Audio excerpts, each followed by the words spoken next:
নৌকা ছাড়া অবৈধ নির্বাচন মানি না, এই ব্যানারে দেখলাম একজন নারী তার দুজন মেয়েকে নিয়ে রাস্তার পাশে দাঁড়াইছে। এখানে কয়েকজন লোকজন এসে একদম উল্টাপাল্টা ভাবে গালাগালি করে তার এই ব্যানার ছিঁড়ে ফেলছে এবং এই মহিলাকে আজকে আপনার পুলিশে দিছে। আপনি দেখেন সংবিধানের 18টি মৌলিক অধিকারের মধ্যে 37 নং অনুচ্ছেদে কোনো নাগরিক দেশের মিছিল মিটিং করতে পারবে একদম বাধা ছাড়া, ঠিক আছে?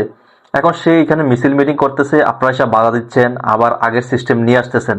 এই যদি সংস্কার হয়, আগের তারা যা করছে আপনারা তা করতেছেন, ঠিক আছে? আসলে এগুলো হতাশাজনক। 24-এর গণ অভ্যুত্থানের পরে আমরা ভাবছিলাম হয়তোবা বিশাল একটা সংস্কার হবে, আমাদের দেশ এবং জাতির জন্য কল্যাণকর হবে। আপনি দেখেন পুলিশের সংস্কার হয়েছে পোশাকের, আজকে দেখলাম র্যাবের সংস্কার করছে আপনার নাম পরিবর্তন করে, ঠিক আছে? আমরা দেশের প্রত্যেকটি নাগরিক ব্যক্তি হিসাবে বা নিজে পরিবর্তন না হয়ে যদি আমাদের পোশাক পরিবর্তন করি, আমাদের নাম চেঞ্জ করি, মানুষগুলো কি পরিবর্তন হবে? কোনোদিনও সম্ভব না। আসলে এই দেশটা ভালো থাকতে হলে আগে আমাদের পরিবর্তন হওয়া দরকার। কি বলেন আপনারা? অবশ্যই কমেন্ট করে জানাবেন আর ভিডিওটা শেয়ার করে দিবেন।